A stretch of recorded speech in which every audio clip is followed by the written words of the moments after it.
Hello சொந்தங்களே, இன்றைக்கி நம்ம வீடியோவில் என்ன பார்க்க போகிறோன்னா, ப்ரெக்னென்சி கார்டில் எப்படி லைன் வந்தால் பாசிட்டிவ், எப்படி லைன் வந்தால் நெகட்டிவ் அப்படின்றது தான் பார்க்க போகிறோம். அதாவது நம்மளுக்கு தெரிஞ்சது என்ன, 2 கோடு வந்தால் பாசிட்டிவ், ஒரு கோடு வந்தால் நெகட்டிவ், இதானே நம்ம எல்லாருக்கும் தெரியும். பட் இந்த ஃபேட் லைனுன்னு ஒன்று வரும். இது வந்து நம்மளை ரொம்ப குழப்பம், ஏன் ஸ்ட்ரெஸ்ஸாக கூட ஆக்கிடும். என் லைஃப்லலாம் அந்த ஃபேட் லைனுன்றது என்னை வச்சு செஞ்சிச்சின்னு தான் சொல்லணும். என்கிட்ட நிறைய பேர் வந்து இன்ஸ்டாலையும் சரி யூடியூப்லேயும் சரி கேட்குற டவுட் என்னென்னா, இப்போ இன்றைக்கி செக் பண்ணும்போது எனக்கு ஃபேட் லைன் காட்டுது, பட் நான் மறுநாள் செக் பண்ணும்போது எனக்கு ஒரு லைன் தான் காட்டுது அப்படின்றீங்க. இன்னும் ஒரு சிலர் வந்து நான் செக் பண்ணும்போது ஒரு லைன் தான் காட்டுது, பட் நான் அதை வச்சுட்டு ஒரு 1 hour கழிச்சு வந்து பார்க்கும்போது அதில் செகண்ட் லைன் வந்து ஃபேடாக தெரியுது சிஸ்டர். இதை நான் எப்படி எடுத்துக்கிறது, பாசிட்டிவ் எடுத்துக்கிறதா இல்லை வந்து நான் நெகட்டிவ் எடுத்துக்கிறதா அப்படின்னு சொல்லிட்டு கேட்குறீங்க. எனக்குமே அப்போல்லாம் அந்த டவுட் நிறைய இருந்தது. ஸோ என்னோடய எக்ஸ்பீரியன்ஸ்லேயும் சரி, நான் இதை பற்றி தெரிஞ்சுக்கிட்டதை வச்சு உங்களுக்கு இந்த வீடியோவில் நான் டீட்டெயிலாக சொல்கிறேன். முழுசாக வீடியோவை பாருங்கள். வாங்க வீடியோக்குள்ளே போகலாம். இப்போ நம்ம எப்போ கார்டு செக் பண்ணுவோம், நம்மளுக்கு வந்து பீரியட் வந்து மிஸ் ஆகி அந்த ஃபஸ்ட் டேவோ இல்லை செகண்ட் டேவோ நம்ம எப்போனாலும் செக் பண்ணுவோம். நம்ம ஃபஸ்ட்டு செக் பண்ணும்போது நம்ம யூரின் அந்த ட்ராப்ஸ் வந்து அந்த கார்டில் விட்டதுக்கப்புறம் ஃபஸ்ட்டு வர லைன் வந்து அந்த சி லைன் தான் வரும். பட் நம்ம கன்ஃபர்மேஷன் பண்ணுற அந்த டி லைன் வந்து லேட்டாக தான் வரும், நம்மளுக்கு அதுக்கப்புறம் தான் வரும். நீங்கள் யூரின் விட்டதுக்கப்புறம் அந்த சி லைன் வந்ததுக்கப்புறம் அந்த டி லைன் வந்து ஒரு 5 minutesக்குள்ளே வருதான்னு பாருங்கள். அதாவது நம்ம ப்ரெக்னெண்ட்டானு கன்ஃபார்ம் பண்ணுற அந்த லைன் வந்து ஒரு 5 minutesக்குள்ளே வரணும். ஃபேட் லைனாக இருந்தாலுமே சரி, 5 minutesக்குள்ளே உங்களுக்கு எந்த லைனும் வரல, ஒரே ஒரு கோட் மட்டும்தான் வந்திருக்கு அப்படின்னும் போது அந்த கிட்டு நெகட்டிவ் தான். ஸோ இப்போ நெகட்டிவ் வந்த கிட்டை வந்து நீங்கள் எடுத்து வச்சுடுவீங்க. எடுத்து வச்சுட்டு நம்ம ஒரு 1/2 hour கழித்து பார்க்கலாம், ஒரு 20 minutes கழித்து பார்க்கலாம், இல்லை ஒரு 1 hour கழித்து பார்க்கலாம் அப்படின்னும் போது நீங்கள் பார்த்தீங்கன்னா கண்டிப்பாக மோஸ்ட்லி கிட்டில் வந்து ஃபேட் லைன் தெரியும். அது என்னன்னு பார்த்தீங்கன்னா எவாப்ரேஷன் லைன் அப்படின்னு சொல்லுவாங்க. அது வந்து ப்ரெக்னென்சியோட பாசிட்டிவ் லைன் கிடையவே கிடையாது. ஏன்னா நிறைய எனக்கு இந்த மாதிரி நடந்திருக்கு. நானுமே வந்து ஒரு 10 minutesக்கு அப்புறம் நம்ம செக் பண்ணி பார்ப்போம், ஒரு 20 minutesக்கு அப்புறம் செக் பண்ணி பார்ப்போம் அப்படின்னு சொல்லி நான் செக் பண்ண கார்டை வச்சுட்டு எடுத்து பார்ப்பேன். எனக்கு ஃபேட் லைன் தெரியும். அதனாலே நான் ரொம்ப குழம்புவேன். ஃபேட் லைன் தெரியுதே, ஒரு வேளை நம்ம கன்சீவாக இருக்கோமா, சரி மறுபடியும் நாளைக்கு ஒரு செக் பண்ணுவோம், நாளை கழிச்சு ஒரு செக் பண்ணுவோம் அப்படின்னு சொல்லிட்டு மேலே நான் என்னை ஸ்ட்ரெஸ்ஸாக தான் ஆக்கிக்கிட்டேன். ஸோ உங்களுக்கு நான் தெளிவாக சொல்கிறது என்னென்னா, ஃபேட் லைனோ இல்லை வந்து டார்க் லைனோ வித்தின் 5 minutesக்குள்ளே அந்த ப்ரெக்னென்சி கார்டில் வந்து நம்மளுக்கு தெளிவாக வந்துடணும். இப்போ வந்து உங்களுக்கு வந்து நீங்கள் ஒரு 32வது நாள் போல் செக் பண்ணுறீங்க, உங்களுக்கு வந்து நெகட்டிவ் தான் காட்டுது. இப்போ ஒரு 35வது நாள் போல் செக் பண்ணுறீங்க, அப்போ வந்து ஃபேட் லைன் காட்டுது. பட் அது ஒரு உடனே வந்துடுச்சு, 5 minutesக்குள்ளே வந்துடுச்சு. ஃபேட் லைன் ரொம்ப லைட்டாக லைன் தான் காட்டுது அப்படின்னும் போது கண்டிப்பாக அது வந்து பாசிட்டிவாக இருக்க நிறைய சான்ஸ் இருக்குது. ஸோ நீங்கள் என்ன பண்ணணும், ஒரு 3 days இல்லை ஒரு 4 days கேப் விட்டு மறுபடியும் நீங்கள் ப்ரெக்னென்சி கார்டு வாங்கி செக் பண்ணணும். ஸோ நீங்கள் மறுபடியும் செக் பண்ணும்போது அந்த ப்ரெக்னென்சி கார்டில் என்ன காட்டணும்னா, கண்டிப்பாக நீங்கள் முன்னாடி செக் பண்ணப்போ வந்தது இல்லையா ஃபேட் லைன், அதை விட கொஞ்சம் டார்க்காக காட்டணும். அதுதான் வந்து கரெக்டான ப்ரெக்னென்சி அப்படின்னு நம்ம சொல்லுவோம். ஏன்னா நம்ம எஸ்சிஜி லெவல் வந்து இன்க்ரீஸ் ஆகிட்டே இருக்கும் இல்லையா, டபுளிங் ஆகிட்டே இருக்கும் 2 days ஒன்ஸ் அந்த மாதிரி. ஸோ வந்து நீங்கள் முன்னாடி செக் பண்ணும்போது லைட்டாக ஃபேட் காட்டுது அப்படின்னா நீங்கள் ப்ரெக்னெண்ட்டாக இருக்கீங்கன்னும் போது நீங்கள் 3 days கழித்து செக் பண்ணும்போது அந்த ஃபேட் லைனை விட டார்க்காக காட்டணும். நான் எதை வச்சு நான் இதை வந்து சொல்கிறேன்னா, நானுமே அப்படி தான் அந்த 5 years என்னோடய ஜேர்னியில் நான் ப்ரெக்னென்சி கார்டுக்கே அவ்வளோ காசு செலவு பண்ணியிருப்பேன். ரீசன் என்னென்னா இந்த ஃபேட் லைன் தான் நான் சொல்லணும்.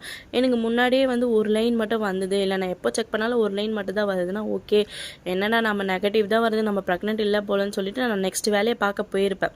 பட் எனக்கு என்ன காட்டும்னா, நான் எப்போ செக் பண்ணாலும் ஃபேட் லைன் காட்டும். உடனே காட்டாது, ஒரு 10 minutesக்கு அப்புறம் வரும், இல்லைனா ஒரு 15 minutesக்கு அப்புறம் வரும், அந்த மாதிரிலாம் வரும். ஸோ அப்போ நம்ம மனசு என்ன நினைக்க தோணும், வச்சோ ஃபேட் லைன் வருதே, ஒரு வேளை வந்து நம்ம கன்சீவாக இருப்போமா, கண்டிப்பாக நினைக்க தோணும். நான் அப்படி தான் நினச்சேன், நம்ம ஒரு வேளை கன்சீவாக இருப்போமா, ஃபேட் லைன் வருதே, அப்போது நம்ம குழந்தை வயிற்றுல இருக்க, அப்படிலாம் கூட நான் நினச்சி மறுபடியும் நான் செக் பண்ணுவேன். கார்டு வாங்கி மறுநாள் வாங்கி செக் பண்ணுவேன். அந்த ஃபேட் லைன் வந்து என்னை ரொம்ப சோதிச்சு பார்க்கும் தான் நான் சொல்லணும். ஒரு கட்டத்தில் நான் என்ன பண்ணிடுவேன், பிளட் டெஸ்ட் எடுத்துருவேன். ஒரு 50 daysக்கு மேலே நான் பிளட் டெஸ்ட் எடுத்து பார்த்துருவேன். பார்த்தா கடைசியில் அதில் நெகட்டிவ் தான் இருக்கும். எனக்கு அது ரொம்ப பெரிய ஏமாற்றமாக தான் இருந்தது. ஸோ வந்து அந்தளவுக்கு நம்ம ஸ்ட்ரெஸ்ஸாக ஆகிக்க வேண்டாம். அதனால தான் நான் உங்ககிட்ட சொல்கிறேன், நீங்கள் ஃபேட் லைன்ன்றது பாசிட்டிவ்க்கான அறிகுறி தான். பட் வந்து அது உங்களுக்கு உடனே வரணும். ஒரு 5 minutesக்குள்ளே நீங்கள் யூரின் ட்ராப்ஸ் அந்த ப்ரெக்னென்சி கார்டில் போட்ட 5 minutesக்குள்ளே அந்த ஃபேட் லைன் வரணும். அதுதான் வந்து பாசிட்டிவ். நீங்கள் வச்சுட்டு 1 ஹவருக்கு அப்புறம் 2 ஹவருக்கு அப்புறம் பார்க்குறது எல்லாமே வர ஃபேட் லைன் எல்லாமே நெகட்டிவ் தான். நீங்கள் வந்து அதை மைண்டில் வச்சுக்கோங்க, அது நெகட்டிவ் தான். நீங்கள் மேலும் மேலும் ஸ்ட்ரெஸ் ஆகிக்காதீங்க. உங்களுக்கு பீரியட் தள்ளி போதா, நீங்கள் கார்டு செக் பண்ணுறீங்களா, நெகட்டிவ் வருதா, ஒரு 45 டேஸ் வரைக்கும் வெயிட் பண்ணி பாருங்கள். 45 டேஸ்லேயுமே நெகட்டிவ் வருது அப்படின்னும் போது ஒரு டவுட்டு அந்த மாதிரி இருந்தால் ப்ளட் டெஸ்ட் போய் எடுத்துருங்க, அதுதான் பெட்டர். ப்ளட் டெஸ்ட்டில் 100% ரிசல்ட் அக்யூரேட்டாக தெரிஞ்சிடும். நம்ம அதுக்கப்புறம் கார்டு வாங்கி செக் பண்ண வேணாம், அதை பற்றி யோசிக்க வேணாம், ஸ்ட்ரெஸ் ஆக வேணாம். ஆனால் எல்லாருக்கும் ஒன்று சொல்கிற விஷயம் என்னென்னா, இப்போ நீங்கள் ஒரு 30 டேஸில் 35 டேஸில் செக் பண்ணுறீங்க, கார்டு நெகட்டிவ் தான் வருது அப்படின்னு சொல்லிட்டு நீங்களே டென்ஷன் ஆகி வீட்டில் எதுவுமே பீரியட் வரத்துக்கு ஃபுட் அந்த மாதிரி சாப்பிடாதீங்க தயவுசெய்து. ஒரு 45 டேஸ் வரைக்கும் வெயிட் பண்ணி பாருங்கள். நம்ம ப்ரெக்னன்சி கார்டு வந்து எந்த ஹார்மோனை வச்சு காட்டுது அப்படின்னா, நம்மளோட எஸ்சிஜி ஹார்மோன் தான். நம்ம பிளட்டில் வர அந்த எஸ்சிஜி ஹார்மோன் தான். அந்த ஹார்மோன் வந்து நம்மளுக்கு பிளட்டில் வந்து சீக்கிரமாகவே வந்துடும், பட் யூரினில் வந்து லேட்டாக தான் வரும். அந்த எஸ்சிஜி ஹார்மோன் நம்ம கன்சீவ் ஆகி, அதாவது நம்மள்கிட்ட பேபி ஃபார்ம் ஆகிருக்கு அப்படின்னும் போது தான் நம்ம உடம்புல அந்த ஹார்மோனே சுரக்கும். அந்த ஹார்மோனை வச்சு தான் ப்ரெக்னன்சி கார்டுமே வேலை செய்யுது. ஸோ நல்லா தெரிஞ்சுக்கோங்க. ஒன்ஸ் உங்களுக்கு ஃபேட் லைன் காட்டுது அப்படின்னும் போது, அந்த ஃபேட் லைன் உடனே காட்டுது அப்படின்னும் போது, ஒருவேளை அந்த ஹார்மோன் அந்த டேயில் உங்கள் உடம்புல கம்மியாக அப்போ தான் ஃபார்ம் ஆகிருக்கும், செக்ரேட் ஆகிருக்கும். பட் நீங்கள் 2 டேஸ் கழித்து செக் பண்ணும்போது அந்த ஃபேட் லைனை விட டார்க்காக தான், கொஞ்சம் டார்க்காக காட்டணும். ஏன்னா அந்த எஸ்சிஜி ஹார்மோன் 2 டேஸ் ஒன்ஸ் அப்படியே டபுள் ஆகிட்டே போகும். ஸோ அது டபுள் ஆக நம்மளுக்கு ப்ரெக்னன்சிக்கால அந்த கோடுமே வந்து டார்க்காக தான் காட்டணும். இப்படி வச்சு தான் இதை நம்ம கேல்குலேட் பண்ணுறதே. ஸோ இதை நல்லா ஞாபகம் வச்சுக்கோங்க. ரொம்ப ஸ்ட்ரெஸ் ஆகிக்காதீங்க. நான் அந்த தப்பு தான் பண்ணேன். எனக்கு அந்த ஃபேட் லைனை நம்பி நான் நிறைய காசுமே செலவாச்சு ப்ரெக்னன்சி கார்டு வாங்க. அது இல்லாமல் நான் ரொம்ப ஸ்ட்ரெஸ் ஆகி ரொம்ப இதுவாகிட்டேன். எனக்கு இதனால வந்து பீரியடுமே எனக்கு ரொம்ப நாள் டிலே ஆகிடும், 60 டேஸ் கிட்ட ஆகிடும். ஏன்னா நான் வெயிட் பண்ணி 60 டேஸ் கிட்ட ஆகிடும். கிட்டத்தட்ட நான் 2 மந்த்ஸை வேஸ்ட் பண்ணியிருக்கேன் அப்படின்னு தான் சொல்லணும்.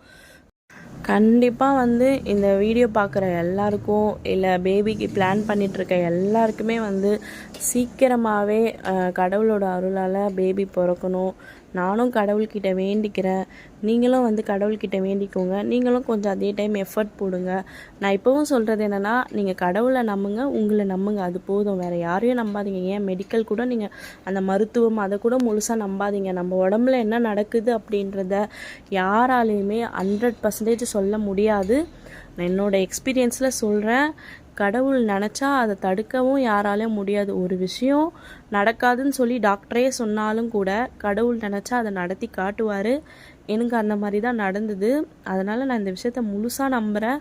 ஸோ வந்து நீங்கள் வந்து ரொம்ப அவங்க இப்படி சொல்லிட்டாங்க, இவங்க இப்படி சொல்லிட்டாங்கன்னு நினச்சி ஃபீல் பண்ணிவிட்டு அந்த மாதிரி இருக்காதீங்க. கடவுளை நம்புங்க, உங்களை நம்புங்க. அதே சேம் டைம் வந்து நீங்களுமே வந்து ஃபுல்லாக சேஞ்ச் பண்ணணும், உங்கள் லைஃப் ஸ்டைலே சேஞ்ச் பண்ணணும், எக்ஸசைஸ் பண்ணணும், இல்லைனா கூட வாக்கிங் போகணும், டெய்லி வாக்கிங் போகணும். இந்த ஹோட்டல் ஃபுட்டு, இந்த ஜங்க் ஃபுட்டு, ப்ராசஸ் ஃபுட்டு எல்லாமே அவாய்ட் பண்ணணும். அந்த மாதிரி நீங்களும் கொஞ்சம் எஃபர்ட்லாம் போடணும். கண்டிப்பாக நம்ம பண்ணணும். அதே சேம் டைம் கடவுளையும் நம்பணும். கண்டிப்பாக சக்ஸஸ் ஆகும். நம்ம ஒரு விஷயத்தில் நம்ம உறுதியாக இருந்து அதுக்கான முயற்சி நம்ம எடுத்துகிட்டு இருக்கோம், விடாமல் அந்த முயற்சி நம்ம எடுத்துகிட்டு இருக்கோன்னா, இந்த பிரபஞ்சமும் சரி கடவுளும் சரி அதை நம்மக்கிட்ட வந்து எவ்வளோ சீக்கிரம் சேர்க்க முடியுமோ அவ்வளோ சீக்கிரம் சேர்ப்பாங்க. உங்களுக்கு எதனா டவுட் இருந்தால் இதை பற்றினா வீடியோஸ் போடணும் அப்படின்னா சொல்லுங்கள். நான் நெக்ஸ்ட் வீடியோஸ் அதை பற்றி அப்லோட் பண்ணுறேன். நெக்ஸ்ட் வீடியோவில் மீட் பண்ணலாம். நம்பிக்கையோடு இருங்க, நல்லதே நடக்கும். பாய்.